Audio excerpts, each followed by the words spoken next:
Juste pour m'introduire rapidement, si vous ne me connaissez pas, je suis Barbara.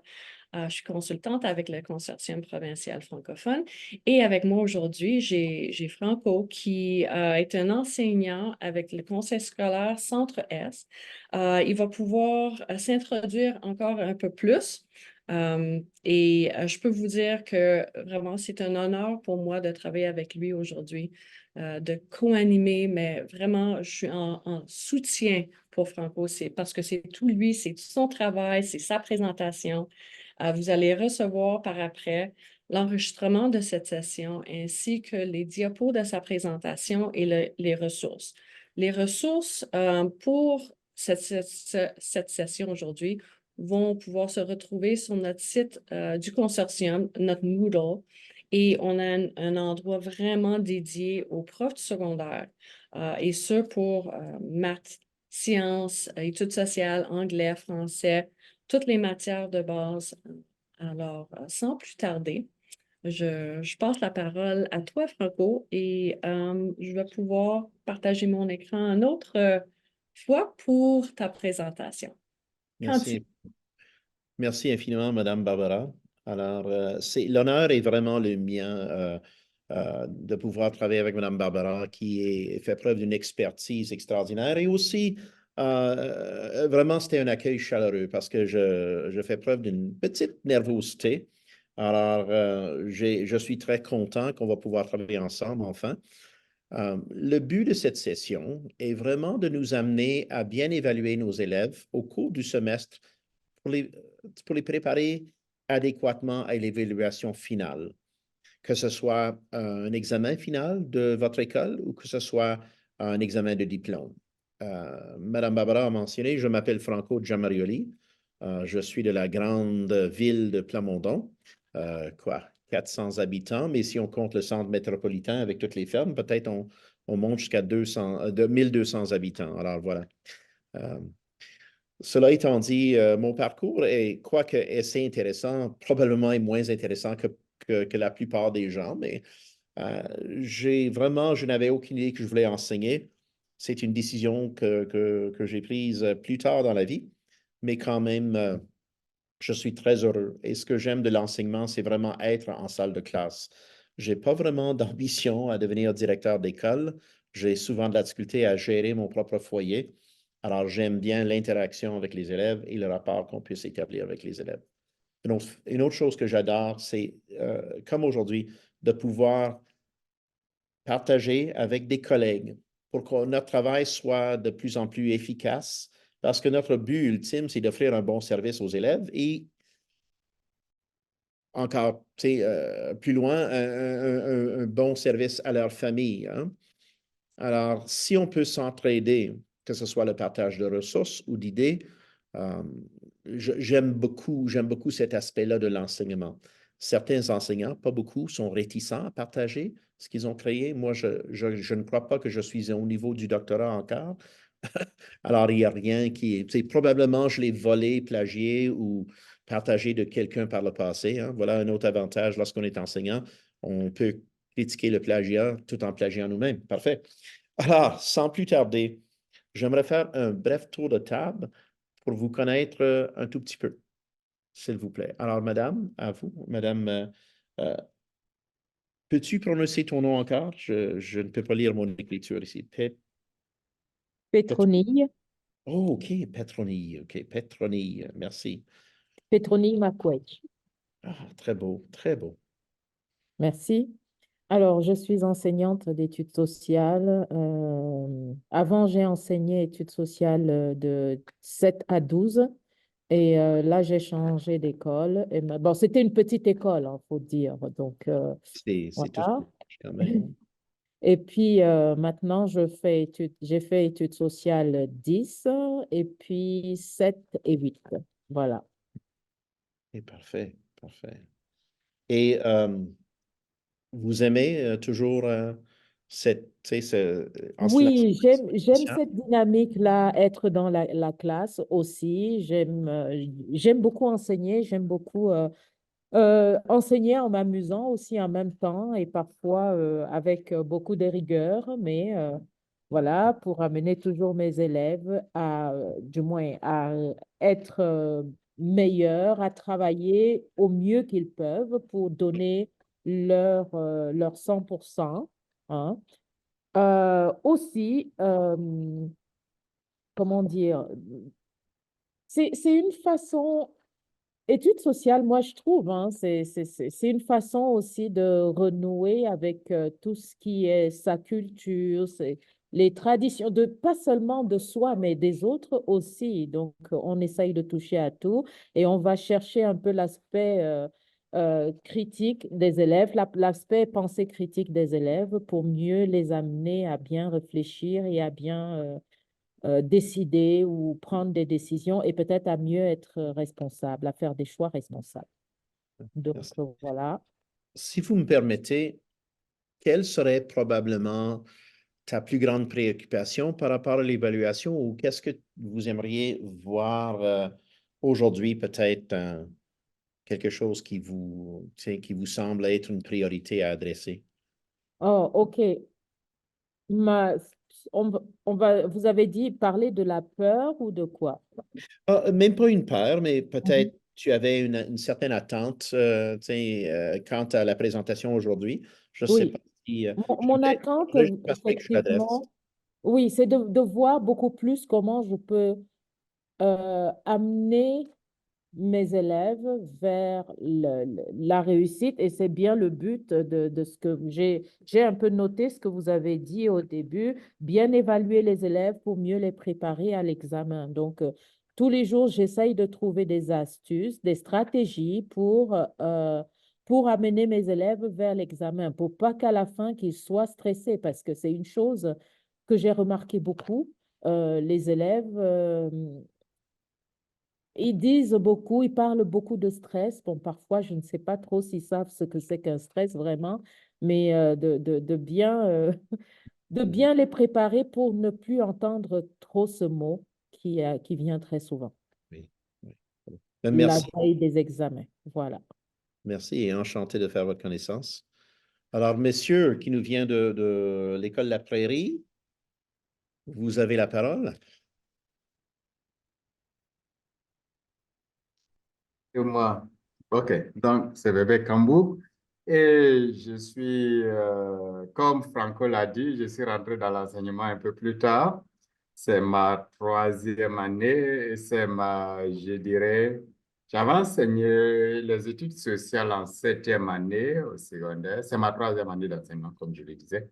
La première année, j'ai enseigné études sociales 7 au secondaire, mais c'est ma première année d'enseigner études sociales de la 9e à la 12e année. Oui, et ça fait beaucoup de lectures. Ça fait que moi-même, je suis quelquefois partagé. Je n'arrive pas à me partager. Je suis quelquefois confus. Dans tout ce monde-là, je me dis, qu'est-ce que mes élèves ont besoin essentiellement pour aller à l'examen? De quoi ils ont besoin pour réussir leurs examens? Parce que aussi les élèves ont des niveaux, j'enseigne des élèves qui ont des niveaux divers. Il y en a qui, même en 9e année, ils croient quand tu leur donnes une partie de lecture, de choses, du document à lire, ils croient, et de répondre à des questions, ils veulent tout de suite trouver la réponse à la question que tu as posée. Donc, lire, trouver, faire une synthèse et répondre à la question, c'est quelquefois, je dirais, de la mer à boire pour un certain groupe d'élèves. Par contre, il y en a, dès que tu donnes le travail, tout de suite, ils ont la réponse parce que après avoir lu quelques lignes, ils n'ont pas besoin de tout lire pour avoir la réponse. Donc, comment concilier cette différence de niveau-là pour que à la fin de l'année, je puisse avoir une certaine satisfaction relative pour mes élèves. Dit que c'était ma première année d'enseigner de 9 à 12 en études sociales, mais au moins, je me suis bien en tiré parce que quand je regarde le résultat de mes élèves, il y a une certaine satisfaction que j'ai. Parfait. Parfait. Merci infiniment, monsieur. Euh, Juste pour faire suite un peu avant de commencer à regarder les ressources à notre disposition qui nous permettraient de bien répondre aux exigences des évaluations, juste pour revenir sur ce que vous avez dit, monsieur, par rapport à des niveaux divers dans un groupe. Et ça devient, lorsqu'on a des niveaux divers, ou on pourrait même dire une grande disparité entre les Oui. habiletés des élèves, que le groupe soit de 8 élèves ou de 20 élèves, comment Mhm. adresser ce phénomène? Oui. Euh, D'abord, il faut vraiment qu'il y ait une certaine honnêteté de la part des élèves et de leur famille à réaliser est-ce que je suis vraiment fait pour le 30-1 ou le 30-2? Le cours le plus facile à enseigner ensemble en études sociales, c'est le 30-1 et le 30-2 parce que la matière est identique. Là où il y a une grande différence, c'est les exigences au niveau des évaluations.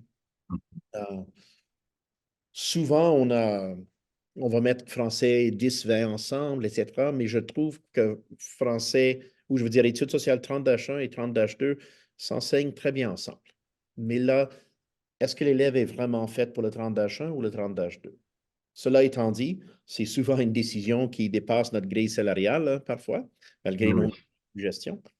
Alors, si on permet à Madame de nous partager euh, son écran, j'aimerais qu'on regarde un peu ma présentation. J'ai un lien. Alors, les préoccupations, j'ai eu de la part de Madame Petroni, c'était vraiment une question de stratégie pour amener les élèves à réussir.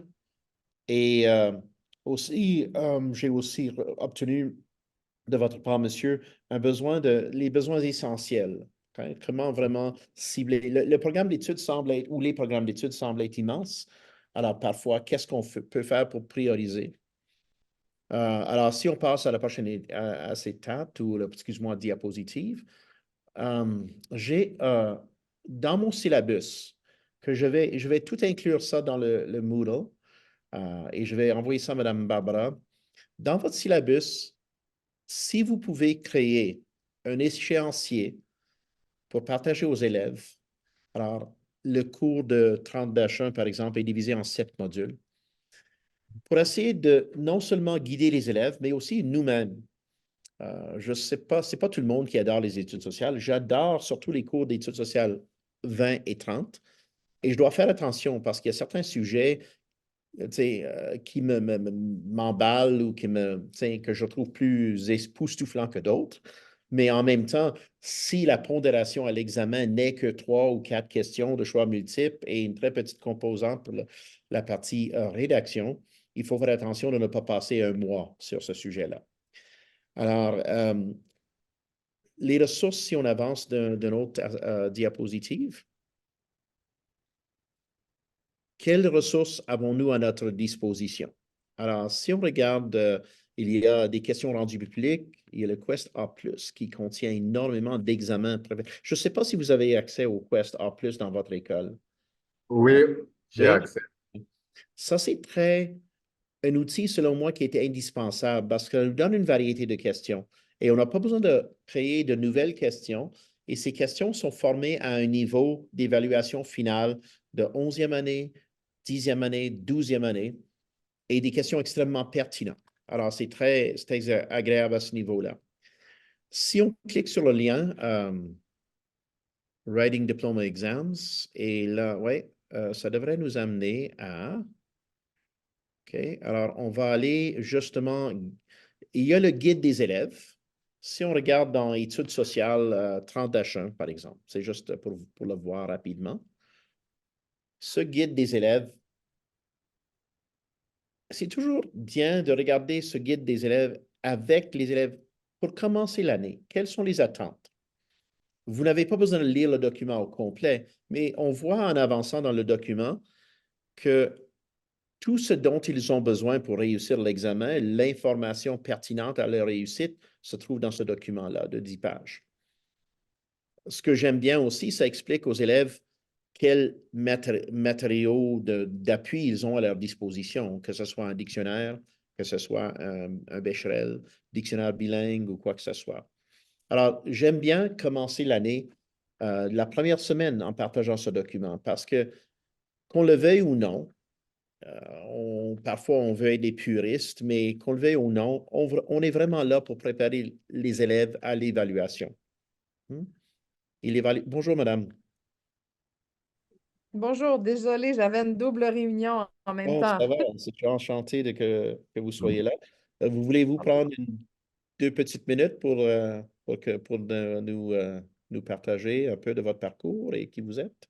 Oui, je vais juste Euh, arrêter le partage de mon écran. Bonjour Isabelle, comment ça va? Bonjour Barbara, ça va bien toi? Ça va, merci. Oui. Je suis Isabelle, j'enseigne à Okotoks depuis 19 ans. Mon parcours est principalement au primaire chez les petits, mais depuis quelques années, j'enseignais des options secondaires. Et là, j'ai fait la transition pour des cours de base au secondaire. Donc, j'ai enseigné français 10e, 11e année au premier semestre. Puis là, j'enseigne études sociales 10e, 11e année au deuxième semestre, là, en ce moment. OK, très bien. Excuse-moi, j'écris un peu sur chaque personne qui assiste à la présentation dans le but de bien répondre à peut-être vos questions. Donc, je suis nouvelle et j'ai tout à apprendre. Ah, Donc, c'est tu n'as ça. pas Je suis en nécessairement train de m'approprier toute cette nouvelle matière. J'ai beaucoup de belles lectures le soir à faire. Ah, oui. Exactement. Ouais, qui aimerait ça avoir une vie personnelle, hein? Alors, on était en train justement de voir les ressources à notre disposition nous permettant de cibler les liens entre le programme d'études et, euh, et aussi les attentes visées par les évaluations. Le programme d'études, encore une fois, euh, ce que j'ai fait, et je vais vous le partager bientôt, si vous le voulez, je peux le mettre. C'est des exemples de syllabus que j'attache toujours au syllabus, toutes les attentes du programme d'études pour le cours en question. C'est une suggestion de mon directeur, Étienne Vaillancourt, et je fais ça depuis quelques années. Comme ça, l'élève, les parents, tout le monde peut voir pourquoi est-ce qu'on étudie certains concepts et à différents niveaux. Quand on retourne encore sur le lien, madame, euh, voilà. Si on retourne disons, à l'écran précédent, c'est-à-dire, oui, c'est ça, parfait. Si on va maintenant à copie type, exemple de réponse, etc., vous voyez, il y a un lien là pour Quest A+, un peu plus haut. Voilà. Et il y a surtout là, on peut dire modèle de test, juste pour aller voir rapidement. Test de 12e année, on va dire. Okay? Et on peut choisir notre matière, études sociales 30-1, 30-2, et ça nous permet d'avoir accès à des questions qui étaient rendues publiques. Ça nous permet d'avoir accès à des différents modèles de tests. Et ça, c'est uniquement pour la 12e. Mais Quest en plus, en général, peut vous fournir en fait, pour toutes les matières et tous les différents niveaux au secondaire. Je trouve ça un outil assez intéressant. Parce que souvent, on ne sait pas exactement comment on devrait poser nos questions. Et là, je me réfère aux questions à choix multiples. Souvent, on met l'accent sur la partie écrite, qui est une partie extrêmement importante. Alors, il faut amener les élèves à écrire le plus souvent possible. Cependant, et là, c'est pas moi qui dis ça, j'ai volé ça de Mme Anne Landry. Justement, ceux qui ont peut-être vu les éléments de cette présentation avant, c'est parce que j'ai pris ça de Mme Anne Landry. J'ai énormément de respect pour cette enseignante parce qu'elle fait preuve d'une grande rigueur et elle applique son expérience dans tout ce qu'elle fait. Et j'ai pu corriger les examens de diplôme avec elle et c'était une expérience très enrichissante. Sans plus tarder, si on retourne encore à la page principale de Alberta Learning, oui, et on avance, on va trouver des documents d'appui. Et dans ces documents d'appui, on va retrouver probablement hein, des, des bulletins d'information, guide des élèves, questions rendues du public. Et même si on descend, on devrait avoir des modèles de copie type. C'est soit après ou avant. Oh non, c'est un peu avant. Je suis désolé. On devrait avoir des copies type. Voilà. Alors, si on regarde copie type, ouais, janvier 2023. Alors, non seulement qu'on voit des copies types, mais l'écran général nous permet de voir la rubrique et tout ce qui est essentiel. Voilà l'avantage avec la 9e année d'études sociales et la 12e année. Je ne sais pas si vous êtes comme moi, mais vous sentez qu'on a un manque d'appui ou de soutien comme ça pour les 10e et 11e années. Je ne sais pas si vous avez cette même... Alors, dans notre conseil, on est en train, surtout pour les langues et les anglais-français, on est en train de créer ce qu'on appelle des copies types pour les niveaux de 7, 8 et 10, 11. Et on anticipe entreprendre ce projet-là pour les 10, pour les matières comme études sociales, mathématiques même. Alors, je ne sais pas si vous avez l'occasion de travailler avec d'autres dans votre conseil comme ça, mais ce n'est pas nécessairement une mauvaise chose lors des journées pédagogiques de dire qu'on se rassemble comme enseignants d'études sociales d'une école et d'une autre. Parce que qui enseigne dans une énorme école ou est-ce que toutes les écoles sont petites comme la mienne? Tu as une grande école, madame, ou petite? Oui, une grande. Jusqu'à l'année dernière, j'étais dans une petite école. Et là, maintenant, je suis dans une grande école. Okay. 500 élèves. Donc, c'est Oh, juste le secondaire. Hein, c'est juste le secondaire. OK. Alors, l'avantage dans une plus grande école, souvent, si on a un bon rapport avec d'autres enseignants ou enseignantes d'études sociales, on peut établir un peu des comités, peut-être se partager des idées. Malheureusement, dans une petite école comme la mienne, si on enseigne les études sociales, on était aussi le chef du département des études sociales et on est même le département des études sociales. Alors, il faut être ouvert à peut-être partager avec d'autres collègues dans votre conseil. Si on retourne à l'écran principal, madame, oui, parce qu'on va regarder spécifiquement ce copy type. J'aimerais, dans le guide, dans les documents d'appui, il devrait y avoir un guide, je crois, avec des exemples comme de rubriques de correction. Copy type.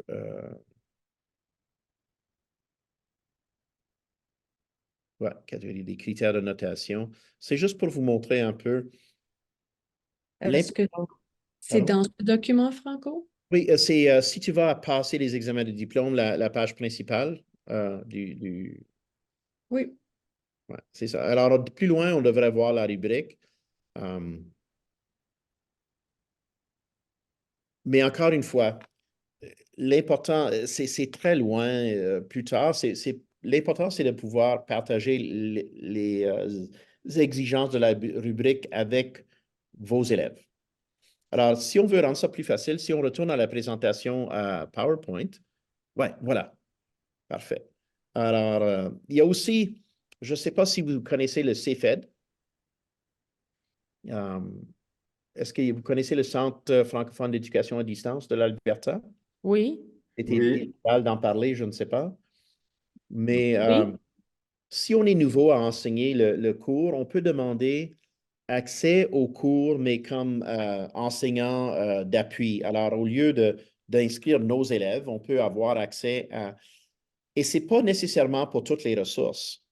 Quoique les questions utilisées dans les évaluations sont de bonnes questions qui sont en lien exactement avec le niveau d'évaluation 10, 11 ou 12. Ça, c'est une excellente chose. Mais une autre chose, avoir accès à peut-être un cours comme ça nous permet de voir exactement combien de semaines ou de cours on devrait consacrer à chaque module. Hein? Parce que là, on peut voir, oh oui, il y a 7 modules, là, je dois diviser mon semestre. Numéro 1, on dit qu'on a des semestres de 5 mois. Non, on a des semestres de 4 mois. Ensuite, on peut se permettre une petite semaine de récupération et de révision. Et ensuite, on est en période d'examen. Alors, au premier semestre, j'ai enseigné le cours de français 30. Alors, la matière était offerte de septembre à la pause de Noël. Revenant en janvier, on avait seulement quelques jours et c'était déjà la partie A, la partie rédaction de l'examen. Alors, dans votre planification, dites-vous d'abord, j'ai 4 mois pour enseigner cette matière-là. Ça vous permet. Prenez votre calendrier scolaire aussi que vous recevez au début de l'année? Est-ce qu'on a une journée où il y a une présentation? Est-ce qu'il y a... dans notre cas, je dois toujours tenir compte qu'il va y avoir au moins 2 jours de transport scolaire annulé en raison du froid. Toutes ces petites choses-là peuvent influencer comment on offre notre matière. N'hésitez pas à utiliser les vidéos, YouTube. Je priorise les ressources en français toujours parce que les élèves doivent quand même être appuyés dans leur cheminement francophone parce que l'examen sera en français. Cependant, parfois, il y a des petites vidéos après avoir enseigné une section, une petite vidéo de quelques minutes de Oversimplified. Je ne sais pas si vous avez déjà entendu ça. Ce n'est pas nécessairement un outil que j'utiliserais pour un cours universitaire, mais c'est en forme un peu, une vidéo en forme bande dessinée, et c'est amusant un peu, et parfois ça peut susciter l'intérêt des élèves. On en trouve aussi pour Allo Prof. Parfois, il y a certaines petites vidéos qui sont bien animées. Et ça change le mal de place parfois, parce que le cours peut être très théorique et on veut éviter que... On veut créer pratiquement un automatisme dans les réponses, mais on ne veut pas ennuyer les élèves parce qu'il y a quand même un contenu qui est intéressant, mais c'est la façon que ce contenu est présenté qui va faire en sorte que les élèves s'engagent ou non. Si on passe à la prochaine diapositive, les ressources qu'on va regarder aujourd'hui, tout ce que l'on utilise, on doit se demander, est-ce que la source est pertinente? Alors, quoi qu'il y a vraiment des bonnes sources, est-ce que la source est pertinente à la façon que les questions sont posées à l'examen final? Alors, les 3 cours de 10, 11 et 12, on a d'abord la mondialisation comme thème. En 11e année, on a le nationalisme. Et en 12e année, on appelle ça le libéralisme. Qu'est-ce que ça veut dire? Ben, la mondialisation veut vraiment dire l'évolution ou comment je dire ça, la répartition de phénomènes de mondialisation. On est vraiment devenu comme un village planétaire, si on veut. Alors, l'idée, c'est de voir qu'est-ce qu'on doit, à quel degré est-ce que la mondialisation, il y a toujours une question à l'examen final, à quel degré ou dans quelle mesure est-ce que on devrait appuyer la mondialisation. Même chose pour le nationalisme. On voit la montée du nationalisme comme phénomène historique, mais aussi l'important, c'est de voir comment ça a changé les sociétés, comment ça a changé le monde contemporain et quels en étaient les résultats. Première Guerre mondiale, etc. Mais encore une fois, on va poser une question, dans quelle mesure est-ce que le nationalisme devrait être une idéologie à poursuivre? Et là, le libéralisme, encore une fois, même chose, l'évolution du libéralisme comme idéologie et dans quelle mesure est-ce que le libéralisme devrait être prôné ou... Alors, c'est toujours dans quelle mesure pour la partie rédaction. Avez-vous déjà vu un examen de diplôme? Si oui, sinon? L'examen des diplômes, il y a 2 parties A et partie B. Même chose pour 10e et 11e année. Partie A est toujours une partie rédaction qui contient 2 volets. 10, 11, 12, c'est la même chose. Le premier volet, c'est l'analyse de sources. Souvent, l'élève est présenté 3 sources qui ont rapport avec la matière vue. Ils doivent analyser chaque source et écrire un paragraphe expliquant ce qu'ils voient dans la source.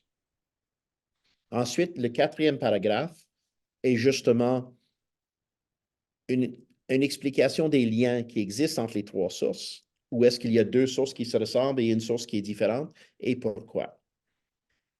Le deuxième volet ou la deuxième partie de la partie A rédaction, c'est une question à développement qui ressemble exactement à un texte argumentatif.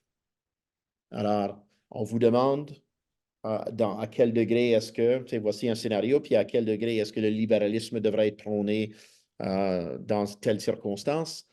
Et l'introduction est exactement avec sujet amené, sujet posé, une thèse et même un sujet divisé. Alors, on doit respecter ces composantes écrites-là. OK? Et justement, le développement, l'avantage avec les études sociales, c'est ceux qui ont bien suivi la matière. C'est une méthode très facile. Je présente une idée et j'appuie mes idées avec des exemples très pertinents. Et c'est dans l'application de ces exemples d'appui que je finis par aller chercher des notes. OK? Alors, on va avancer pour essayer de voir quelques petits exemples. OK. Alors, encore une fois, j'ai parlé du fait que la partie réponse écrite 1, alors il faut interpréter chaque source, démontrer ce que vous comprenez et expliquer ensuite dans le dernier paragraphe un lien qui existe entre les sources. Prochaine acétate, voilà. Très important, quand je parle de qualité de réflexion et d'expression, qualité de réflexion a rapport avec la pertinence des idées et est-ce que les idées font preuve de quelqu'un en 10, 11, 12 ou quelqu'un en 3, 4, 5, 6, 7. Alors, comment on développe les idées? Et très semblable au cours de langue aussi. Mais les élèves ne doivent pas prendre position. Pour la partie analyse de source, on ne prend pas position. Voici ce que la source nous montre. Ça s'applique à telle circonstance historique et c'est tout. Il y a même une suggestion dans tous les documents à notre disposition, une suggestion entre 500 et 1400 mots. Il y a un élève qui avait écrit un texte assez bien écrit en français lors de la correction, qui avait remis un texte d'environ 3/4 de page. L'élève s'est retrouvé avec une note limitée. Alors, ça veut dire comme c'est du 2 sur 5 parce qu'on ne peut pas, il faut être capable de développer. Pour ceux qui ont peur, 500 mots n'est même pas 2 pages. Parce que c'est environ 300 mots par page, il me semble. Ish, quand on parle de Times New Roman avec interligne et demi. Alors, c'est pas si épeurant que ça. Ensuite, si on avance.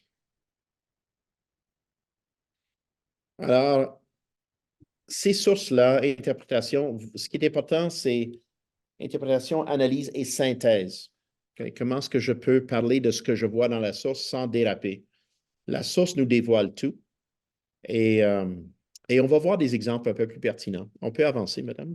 Merci. Alors, on va faire un petit exercice ensemble.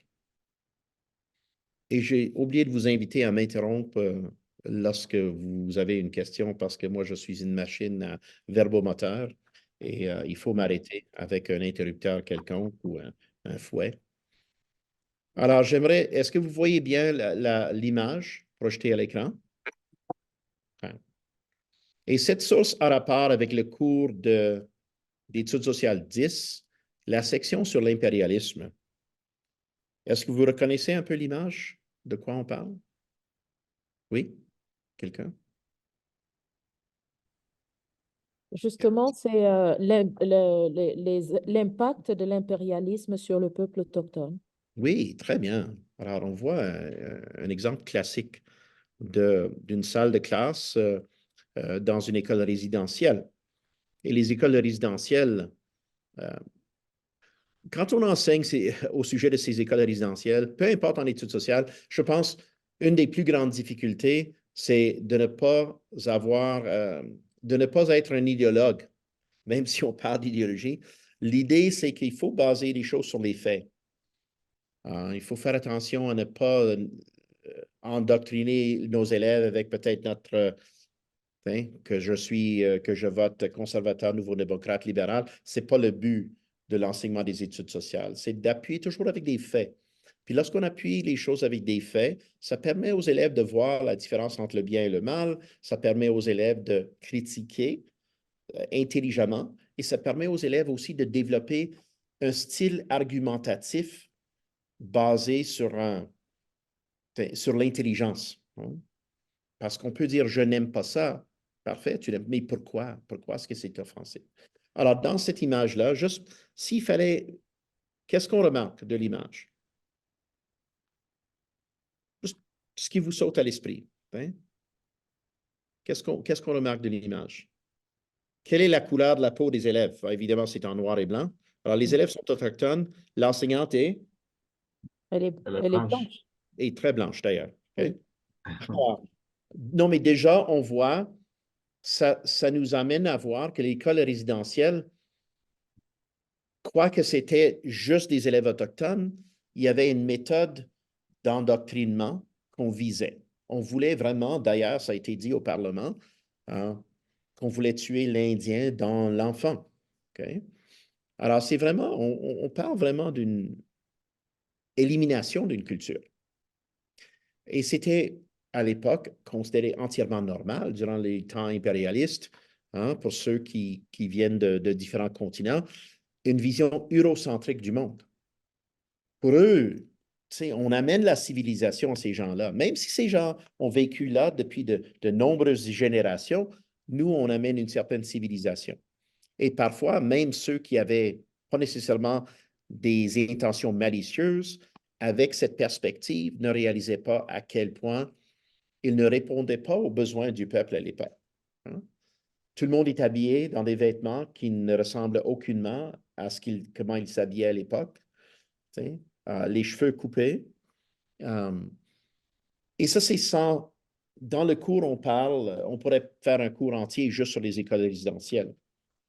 Mais l'important, c'est d'amener les élèves. Qu'est-ce qu'on voit dans l'école? Alors, non seulement on voit une différence entre l'enseignante et les élèves, au tableau, c'est un peu plus difficile, mais à l'examen, on voyait que tout était écrit en anglais.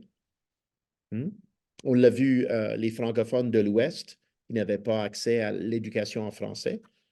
Même s'ils venaient d'un village très francophone, ils devaient parler en anglais à l'école. Je devrais avoir une autre source à l'écran suivant. OK. Est-ce que cette source fournit assez d'informations sur la mondialisation? Quelle serait peut-être une question qu'on pourrait attribuer à cette source-là? Est-ce qu'on pourrait poser, à quel point est-ce que les sociétés sont interreliées à travers le monde? Okay? Et cette source, on voit toutes sortes de différents domaines. On voit le domaine alimentaire, hein? On voit un avion, le transport, on voit des radio, télévision, communication, on voit le transport ferroviaire, on voit les médicaments avec un seringue, on voit le bétail, les voitures. Alors, c'est pour dire que c'est un monde interrelié. Est-ce que ce serait peut-être une bonne source à utiliser lors d'un examen, pensez-vous? Si la question appropriée l'accompagne, je crois que c'est une source très intéressante parce que ça souligne vraiment ce qu'on voit dans le cours de 10e année, selon moi. On voit des phénomènes de mondialisation. Et Le vide- l'interrelation. Hein? L'interrelation. Oui, l'interrelation. Oui, l'interrelation. Et on dirait même au point l'interdépendance, que ce soit pour le bien ou le mal, hein, parce que l'interdépendance peut être positive, mais très négative aussi. Alors, si on avance d'un autre... il y a aussi des ressources ou des sources écrites. Puis là, ça nous donne une autre perspective. Alors, je ne sais pas si vous voyez, la participation des projets internationaux est une expérience inoubliable. Cela ouvre les yeux sur des similitudes et des différences des gens partout dans le monde. Cela forme le tempérament et je ne sais pas, je ne vois pas derrière. Je ne vois pas derrière les images des changer sa vie et de changer la vie des autres. Alors, une perspective quoi? Positive ou négative vis-à-vis de la mondialisation? Probablement une perspective positive. Alors, si on regarde les trois sources ensemble, la première avait peut-être une vision plutôt négative de la mondialisation, puis des interactions entre les peuples. En raison de quoi? L'eurocentrisme. Hein? Pardon? L'assimilation. L'assimilation, oui, oui. D'ailleurs, ça fait partie des mots-clés, hein? Parce qu'il y a une différence entre acculturation, assimilation, accommodement. Tous ces mots-clés, lorsqu'ils sont appliqués adéquatement dans l'analyse des sources et dans la partie rédaction, c'est comme donner des points bonus à l'élève. Hein? Parce que là, on est capable d'appuyer nos idées avec un vocabulaire pertinent. Et Alors, voici 3 exemples de sources qu'on pourrait voir dans un examen de 10e année. Et là, rendu au 4e paragraphe, c'est là qu'on comparait les 3. Alors, une description des 3 sources, et là, la comparaison pourrait dire la source 1 hein, est vraiment différente de la source 3. La source 1 présente une vision plutôt négative de la mondialisation, tandis que la source 3. Pourquoi est-ce que la personne à la source 3 aurait une vision positive de la mondialisation? Avez-vous une idée? Parce qu'en même temps, il faut penser un peu, est-ce que c'est des questions qu'on pourrait poser à nos élèves? Pourquoi est-ce que quelqu'un aurait une vision positive? On entend dernièrement parler que des enfants qui travaillent dans les usines au Bangladesh et tout ça. Pourquoi est-ce que quelqu'un aurait une vision positive? Peut-être c'est quelqu'un qui voyage beaucoup, puis qui a eu des belles expériences. Peut-être c'est quelqu'un qui a un travail où la technologie partagée leur a permis de bien réussir leur emploi. Okay? Alors, il y a toujours des expériences qui peuvent être positives malgré les aspects négatifs de la mondialisation. Si on avance. Ça peut être aussi quelqu'un qui a un homme d'affaires. Il peut avoir une vision positive parce qu'il peut délocaliser son entreprise au Bangladesh où il Oui. paye la main-d'œuvre moins chère et ça lui fait de gros profits. Oui, oui. Et dernièrement, justement, on parle énormément des aspects écologiques qui deviennent très prioritaires. Je ne sais pas pourquoi ils n'ont pas été prioritaires par le passé, ou moins, mais la mondialisation nous permet d'évaluer que peu importe ce que nous faisons au Canada pour faire notre possible au plan écologique, on est seulement une composante de pièces de ce casse-tête international. Okay? Alors, ce qu'on permet dans un autre pays, parce qu'on n'a pas le pouvoir d'arrêter ce qu'ils font, peut nous affecter négativement au Canada, que ce soit l'air, l'eau, etc. Et là, on commence à voir qu'on est toujours prêt à être ouvert à la mondialisation quand ça permet aux gens de faire plus d'argent. Puis lorsque ça crée des barrières ou des limites à générer des revenus, parfois il y a une grande réticence. Okay? Comme par exemple appliquer des mesures sécuritaires pour les employés, appliquer des mesures écologiques dans la production de ce que nous faisons. Alors, comment interpréter une source? Tout d'abord, une source, si on avance, c'est d'abord en se fiant sur la rubrique de notation. Alors, si on regarde le dernier lien d'abord, si ça ne vous ennuie pas, madame. Ce dernier lien nous amène à une rubrique de la 12e année. Et quand on analyse les sources, l'idée, c'est de voir est-ce que l'élève répond aux critères de chaque section d'évaluation. Alors, interprétation des sources, si on regarde ce qu'on demande dans l'excellent, je ne sais pas si vous pouvez le voir, l'interprétation de la source est sophistiquée, perspicace et précise et démontre une compréhension approfondie des liens avec le libéralisme, évidemment, parce qu'on parle de la 12e année. Si on regarde habile, l'interprétation de la source est logique, spécifique, habile et démontre une compréhension solide des liens avec le libéralisme. Alors, tout ça pour dire qu'en se fiant à cette grille de correction, ça nous permet de guider nos élèves. Comment interpréter une source? Je vais essayer de l'envoyer à la pause. On va prendre une petite pause dans quelques minutes. Je vais essayer d'envoyer à Mme Barbara. J'ai trouvé un document comment interpréter des illustrations. Et on peut voir le lien entre la rubrique de correction et comment bien répondre à ces éléments-là. Ensuite, relation entre les sources. Alors, interprétation des sources, on a 3 sources. Alors, ça vaut 12 points. Relation entre les sources, ça veut dire l'explication de la relation ou les relations est perspicace et approfondie. Encore, quand on parle de perspicace, qu'est-ce qu'on veut dire par perspicace? C'est pas juste que c'est pertinent, mais ça fait preuve d'une réponse recherchée.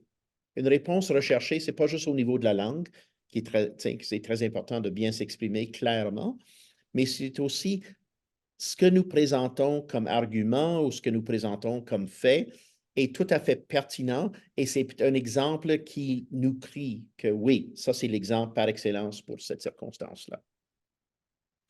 Quand on parle de relation entre les sources, ce n'est pas nécessairement dire que toutes les sources sont reliées et ont le même point de vue. Ça veut dire quel est le rapport. Tous ont rapport avec le libéralisme, disons en 12e année. Certains sont pour, certains sont contre, certains ont une approche individualiste, certains ont une approche collectiviste. Ensuite, la communication. Voilà la communication que les élèves souvent vont jeter 2 petits points sur 20 à l'eau. 2 points sur 20, c'est déjà 10%. Le vocabulaire est précis, maîtrisé, recherché. Souvent, ce que je conseille aux enseignants d'études sociales, c'est de revoir, si vous enseignez aussi le français 30, c'est très pertinent, revoir comment on fait une bonne dissertation, une bonne rédaction argumentative. Qu'est-ce qu'on fait? Revoir certaines petites règles grammaticales brièvement, l'accord de l'adjectif, conjugaison des verbes. Si les erreurs ne nuisent pas à la compréhension, souvent, on enlève très peu de points. Si les erreurs commencent à nuire à la compréhension du correcteur, on peut perdre des points facilement. Avant d'avancer, est-ce que vous avez des questions par rapport à ça? Okay. Alors, lorsque j'enseigne, j'utilise toujours les rubriques de correction et je les partage aux élèves. J'ai développé une méthode que chaque travail, chaque présentation, peu importe que j'exige des élèves, est accompagné d'une grille de notation pour que l'élève puisse voir exactement. Et c'est pas tout le monde qui va le suivre, évidemment. C'est comme une limite de vitesse, hein? C'est pas tout le monde qui va le suivre. Mais en réalité, au moins, l'élève peut cibler comment il doit approcher le travail, répondre au travail. Et c'est souvent des guides de notation qui sont semblables aux guides de notation lors des examens de diplôme et de rendement. OK. Si on retourne à notre présentation PowerPoint, à quelle heure est-ce que vous voulez prendre une petite pause de 2 minutes pour aller au petit coin? C'est à vous. Vous pouvez m'arrêter. Vous avez le pouvoir entier. Disons si on arrête dans 3-4 minutes, petite pause de 2 minutes, juste pour que... Alors, si on regarde les 2 premiers liens de la... examinons les rubriques. Alors, ça, c'est ce qui accompagne des... Oh, demande d'accès. Ça veut dire que tu dois me donner un accès avec OK. ton... Alors, ce qu'on va faire, on va prendre une petite pause de 3 minutes maintenant pour ceux qui doivent aller se désaltérer, quoi que ce soit. Et je vais partager le tout avec Mme Barbara et on se retrouve à 4h55, 56, si ça vous va. C'est parfait. OK. Merci tout le monde.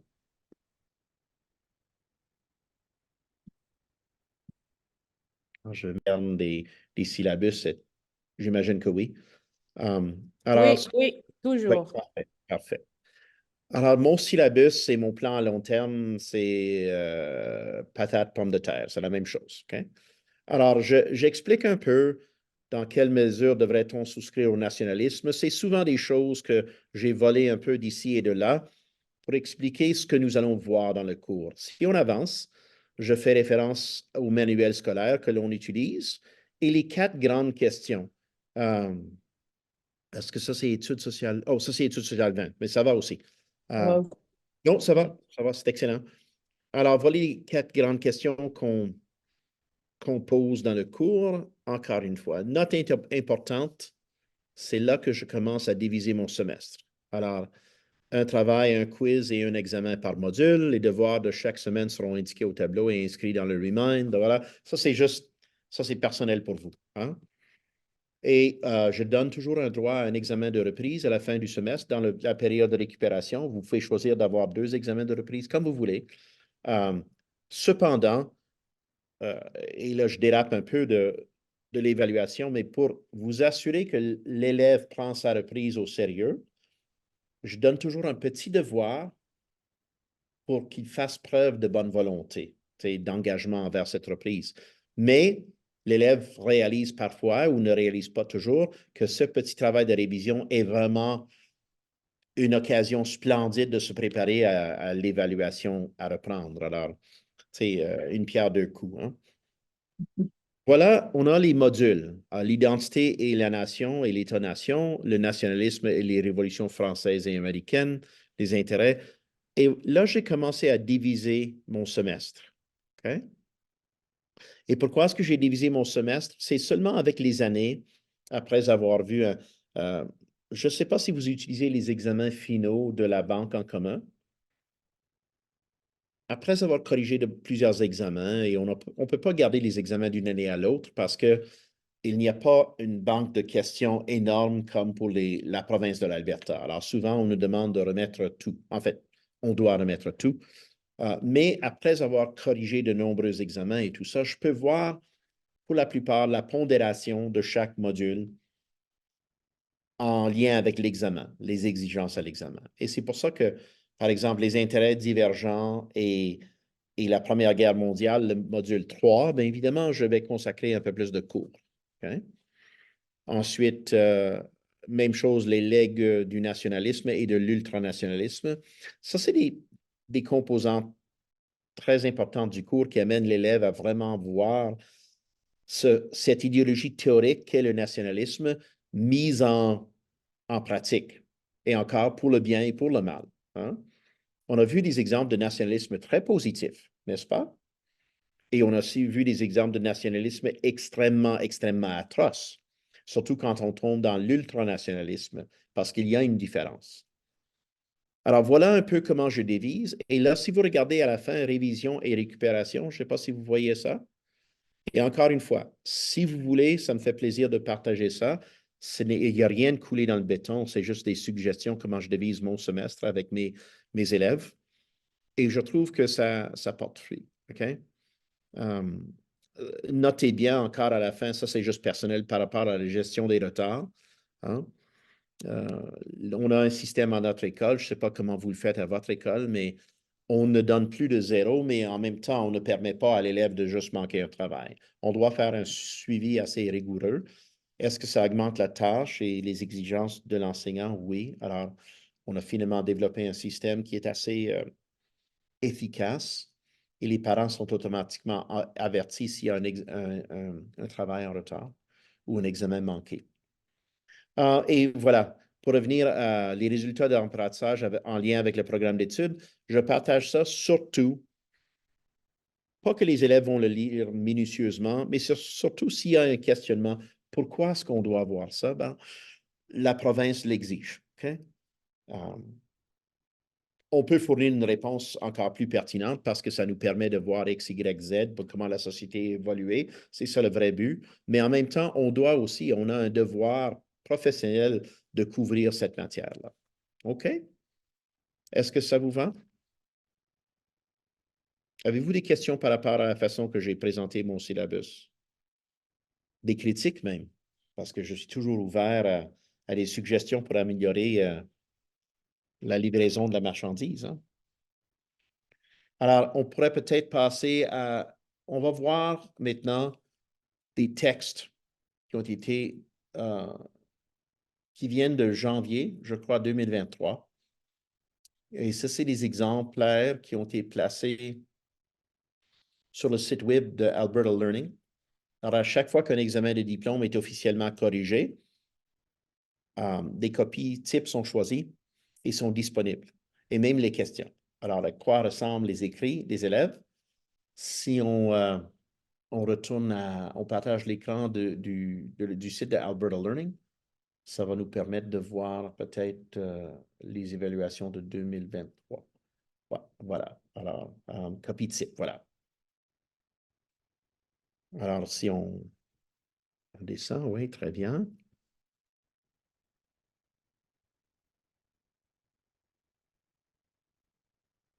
Alors, il y a beaucoup de remerciements et beaucoup de détails, mais ce qui est important, si on voit ici, tout ce qu'on doit savoir sur... ouais. Alors, durée de 3 heures, les élèves peuvent prendre jusqu'à 6 heures. La partie A a une valeur de 50% de la note finale ou de la note de l'examen. Les examens des diplômes de retour sont à 30% de la note finale, mais partie A, c'est 50%, partie B, c'est 50% de la note de l'examen. Et là, quand on parle de l'interprétation des sources sur les 50%, une valeur de 20% est accordée à l'interprétation des sources et 30% à la rédaction argumentative.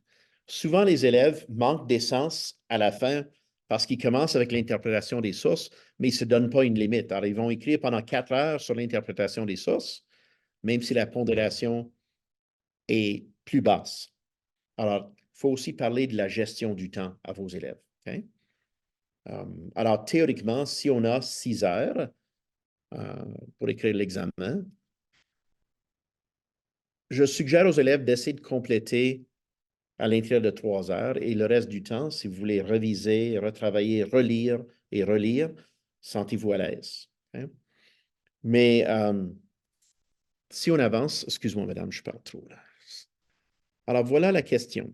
Analyser les sources. Qu'est-ce qu'on voit dans cette source? La course avec laquelle nous avons encore des difficultés. Et qu'est-ce qu'on voit? Je porte le chapeau de quoi? De qui? Uncle Sam, n'est-ce pas? Alors ici, on parle, c'est une caricature qui vient d'un caricaturiste américain et il est en train de parler et faire référence à des difficultés que l'on a quand on parle de défis sociétaux à surmonter.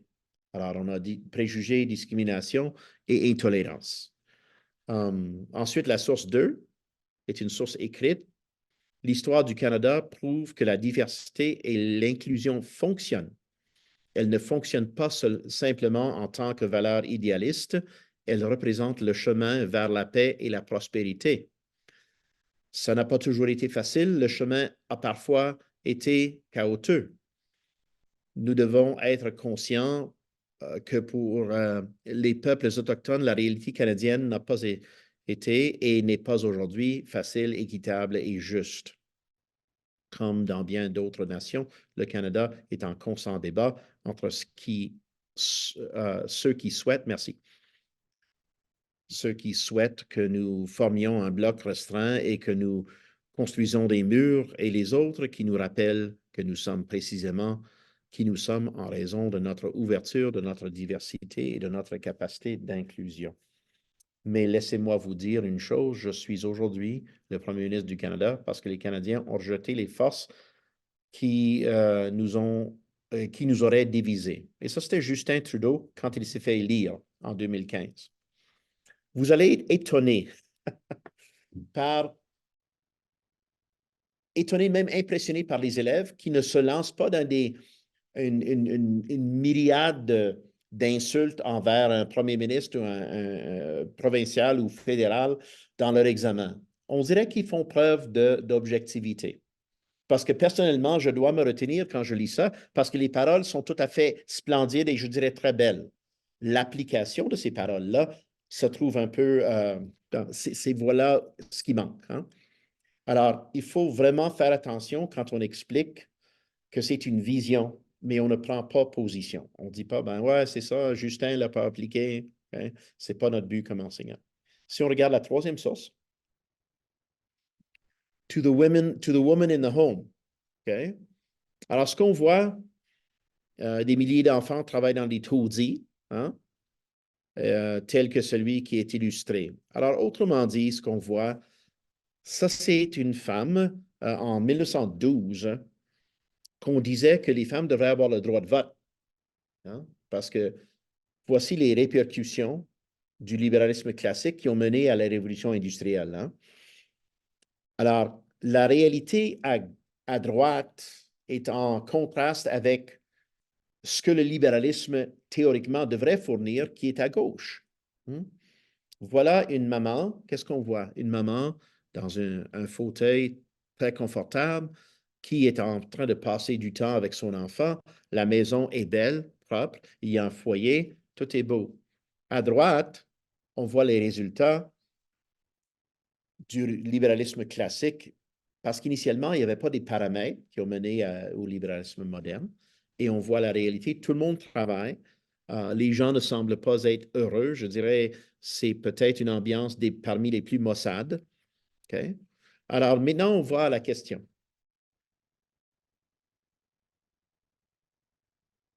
Examinez chaque source, rédigez votre réponse sous forme de paragraphe. Alors, d'abord, interprétez chaque source pour démontrer que vous comprenez comment chacune des sources est reliée au libéralisme. Et ensuite, dans un dernier temps, expliquez un lien ou plusieurs liens qui existent entre les trois sources. Je crois que la première copie qu'on va lire, et je vais vous demander si ça ne vous ennuie pas de lire seul, parce que là, je commence à manquer de voix. Ça, c'est la deuxième Ça, c'est le deuxième texte. On va essayer de voir une interprétation des sources un peu plus loin. Puis on verra la dissertation juste avant de se quitter. Alors, si on avance un peu, merci. Alors, voilà. Copie type. Réponse aux questions, réponse écrite. Question à réponse écrite 1, interprétation des sources. Alors, est-ce que je peux demander à quelqu'un de lire, peut-être au lieu que ce soit juste moi? Oui, madame, s'il te plaît. OK. Ça, excuse-moi, ça, c'est une copie satisfaisante. J'aimerais voir une copie excellente, si possible. Est-ce qu'on peut aller plus loin? Parce que j'ai vu du satisfaisant toute la journée et j'aimerais peut-être me sentir ébloui par une copie excellente. Habile, voilà. Et parce que vous avez accès à ce document-là, vous allez pouvoir comparer. Ouais, voilà. Merci infiniment, madame. Voilà. OK. La première source est une caricature politique qui démontre un homme en train de faire une course de haies, mais qui est ralenti par les barrières qu'il n'a pas pu surmonter. L'homme porte un chapeau avec des étoiles dessus, une bande bleue, ainsi d'un costume avec plus d'étoiles et des rayures. L'homme est une représentation du fameux personnage Oncle Sam, qui est souvent utilisé pour symboliser les États-Unis dans ce genre de caricature. Les barrières qu'il n'a pas pu surmonter se nomment préjugés, discrimination et intolérance, alors que l'auteur de la source laisse entendre que ces concepts sont des aspects que les États-Unis n'ont pas été capables de régler durant leur histoire et que ces problèmes demeurent très présents dans l'état politique actuel de ce pays, évidente avec la légende, la course avec laquelle nous avons encore des difficultés. Alors, déjà, désolé de l'interruption, madame. On voit dans cette première partie une bonne analyse de la source. On analyse ce qu'on voit dans la source et on dit que c'est pas juste analyser ce qu'on voit, que je vois un chapeau, mais qu'est-ce que ça représente ce costume-là, Oncle Sam, et voici les défis encore à relever. Là, on parle de la perspective. Continuez, s'il vous plaît.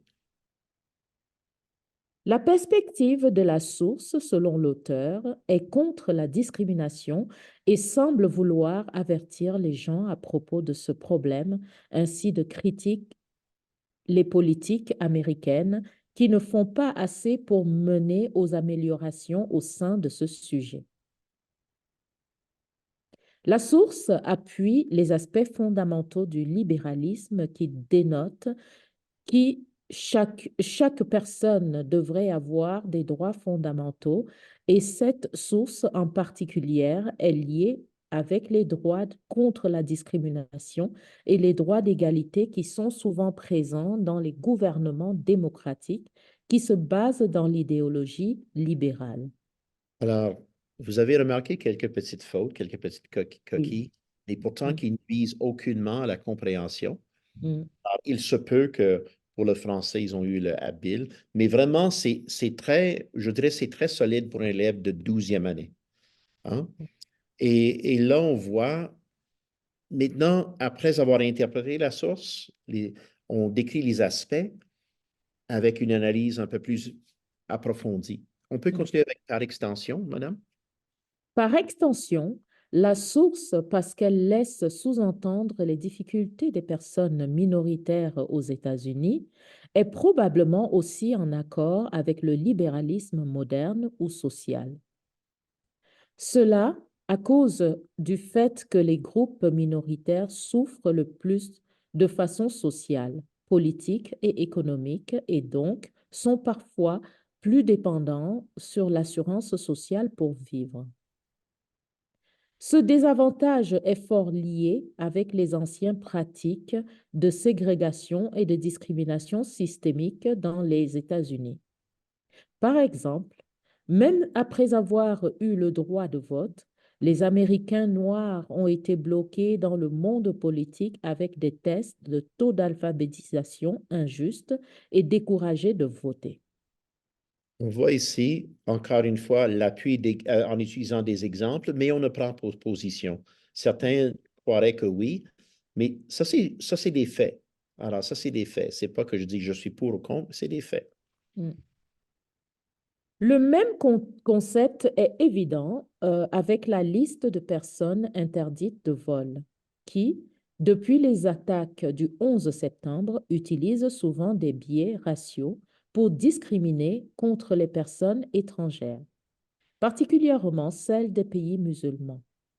De plus, parce que Oncle Sam représente le gouvernement des États-Unis, il est probable que l'auteur de la source est de l'avis que c'est la responsabilité du gouvernement d'améliorer ces problèmes. D'abord, quelques individus seraient fort probables en accord avec la perspective de la source. Serait l'activiste Martin Luther King Jr. et la politicienne américaine Alexandria Ocasio-Cortez. King Jr. était activiste et chef politique durant le mouvement des droits civils aux États-Unis durant les années 1960 et luttait pour l'égalité et la fin de la ségrégation, pratiquée lorsque les personnes noires et blanches étaient séparées dans la société. Il démontre clairement qu'il pensait que les États-Unis devaient améliorer la culture de racisme et discrimination, évidente avec les attaques fréquentes des activistes noirs par des groupes de haine et que c'était leur responsabilité de régler ces problèmes. Ocasio-Cortez est féministe et championne des droits d'avortement et des politiques anti-discrimination. Et sa position dans le gouvernement met en évidence sa pensée que le gouvernement américain doit changer pour atteindre ce but de culture plus acceptant. De l'autre côté, l'ancien sénateur Joseph McCarthy ne serait probablement pas en accord avec la perspective de la source. Le sénateur McCarthy implémentait les pratiques ouvertes de discrimination contre les personnes communistes durant la guerre froide et de plusieurs manières, il a violé la Constitution américaine pour le faire. Alors, parce qu'il a utilisé la discrimination pour atteindre un but, il ne serait pas en faveur d'enlever celle-ci. Cette source démontre clairement les problèmes courants aux États-Unis qui se lient avec la discrimination, l'intolérance et les préjugés, et comment le gouvernement n'a pas pu régler ces problèmes depuis longtemps. Merci, madame. Alors, quand on voit cette analyse de source, on répond à toutes les exigences de notre grille de correction. Hein? Alors, les arguments, l'analyse est très perspicace. Les arguments en exemple d'appui sont absolument pertinents. La qualité de la langue est très, très, très agréable. Et justement, et peut-être d'une longueur, c'est un peu plus qui est nécessaire pour un excellent, mais on voit que c'est quelqu'un qui a quand même des bonnes connaissances historiques, qui peut les appliquer au scénario proposé. On va sauter l'analyse de la deuxième source. C'était juste pour vous montrer comment une source est analysée. J'aimerais voir le dernier paragraphe où on fait une comparaison. La troisième source, alors le dernier paragraphe, voilà. Et ouais, toutes ces sources, voilà. Est-ce que je peux demander à un autre lecteur, possiblement? Oui, non, peut-être. Je peux lire si tu veux. Oh, merci. Monsieur Bébé. Oh, on t'entend pas. Oui, c'est ça. Ouais. OK. Toutes Voilà. ces sources ont des lieux avec les questions centrales suivantes. Qui est responsable de lutter contre la discrimination et en, On en souffre. et qui en souffre? Oui, c'est ça. La première et la deuxième source sont en accord que c'est la responsabilité du gouvernement de changer la culture de discrimination présente. Dans la première source, l'auteur laisse sous-entendre que les problèmes de discrimination dans les États-Unis, par exemple, au sein des personnes noires, musulmanes et communistes, ainsi que d'autres, ainsi des autres, pardon, sont couramment un énorme problème afin de représenter le gouvernement américain à travers l'oncle Sam n'a pas pu le surmonter.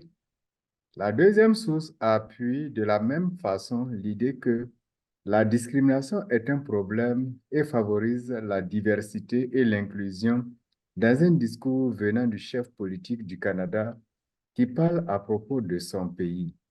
Elle renforce aussi que c'est le gouvernement qui est responsable de lutter contre la discrimination. Le discours prend beaucoup plus de responsabilités pour les politiques discriminatoires chez les Canadiens autochtones et souligne la fierté canadienne dans sa politique pluraliste. Les États-Unis, symboliquement, sont en train de courir ce qui peut être interprété comme s'ils essaient d'échapper à la responsabilité pour ces problèmes. Entre les sources 1 et 3, les sources sont en accord avec l'idée que du progrès doit y venir. La première source lutte pour le progrès au sein de la culture de discrimination, la deuxième pour le droit de vote féminin et l'arrêt de l'exploitation des enfants. Par contre, la deuxième source met la responsabilité de progresser sur le citoyen, la femme, au lieu de la placer sur le gouvernement. Entre les sources 2 et 3, on peut voir le niveau pour lequel l'exploitation des enfants peut affecter la société. Dans la deuxième source, la référence aux écoles résidentielles et l'abus des enfants représentent un lien clair avec l'exploitation des enfants en usine. La différence est que ce premier exemple passait aux mains du gouvernement et il y avait peu d'efforts pour l'arrêter. Et dans le deuxième exemple, c'était à cause du capitalisme sans régulation, dit le manque de gouvernement, et plusieurs groupes luttaient pour l'arrêter. Toutes ces sources expriment des liens avec la discrimination, le libéralisme moderne et le suffrage des personnes vulnérables dans la société. Lorsqu'on peut voir des avis qui contredisent en gros les sources, laisse entendre qu'il faut toujours lutter contre la discrimination et que les gouvernements et les citoyens doivent lutter activement pour faire un progrès au sein de ce concept. Alors, une chose qu'on a remarqué avec l'analyse de ces sources, c'est le dernier paragraphe a très bien commencé, mais on voyait que l'élève commençait à peut-être devenir un peu redondant, puis peut-être déraper. Ce qui a sauvé l'élève, c'est les dernières quelques phrases qui ont ramené l'argument sur point. Parce qu'autrement dit, on peut voir un certain dérapage. On dirait qu'on manque d'essence un peu. Et c'est normal. Alors, lorsqu'on fait nos évaluations, on doit tenir compte de ça. Il nous reste que 4 minutes. Alors, j'aimerais voir rapidement juste la structure de la deuxième évaluation, la deuxième question. Je ne sais pas si on avance, puis on peut trouver un exemple. Ouais, dissertation, voilà. Alors, si on peut trouver... excellent, voilà. Alors, encore une fois, dans ce cas ici, on va voir que les paragraphes, on doit utiliser une forme argumentative. Il y a un scénario présenté et justement, c'est toujours en lien avec le libéralisme, tel qu'on a vu dans l'analyse des sources. Hein. On doit toujours faire le lien avec le libéralisme et comment il a changé avec le temps. On avait le libéralisme classique de John Locke, d'Adam Smith, et on se retrouve avec un libéralisme moderne. Surtout, on peut dire un bon exemple, ce serait le New Deal, la nouvelle donne de Franklin Delano Roosevelt. On peut voir des programmes sociaux au Canada qui avaient de bonnes intentions. On parle encore de notre système médical, qu'on n'est pas là pour l'annuler, mais peut-être le modifier pour que ça réponde aux besoins modernes, mais quand même, le but est un but argumentatif. Alors, si on avance, pour beaucoup de gens, le succès vient seulement. On voit que c'est des paragraphes et c'est exactement les paragraphes d'une rédaction argumentative. Et l'avantage avec le texte argumentatif, ou le texte argumentatif, pardon, c'est l'idée qu'il y a énormément de ressources d'appui dans l'enseignement. Je vous conseille AlloProf. Vous avez seulement besoin d'aller au site AlloProf, le texte argumentatif. Il y a même des vidéos avec des exemples. Et c'est absolument splendide. Et tous les liens qui ont rapport avec le cours peuvent se retrouver à l'intérieur de cette structure. D'ailleurs, je trouve, malgré le fait que le deuxième texte est plus long, on suggère entre 750 et 1600 mots, c'est souvent plus facile à rédiger parce qu'on peut l'approcher avec un style paragraphe, introduction, développement, conclusion, et justement en soulignant avec des exemples d'appui. Il reste une minute. Si vous avez des questions, ça me ferait plaisir de les répondre.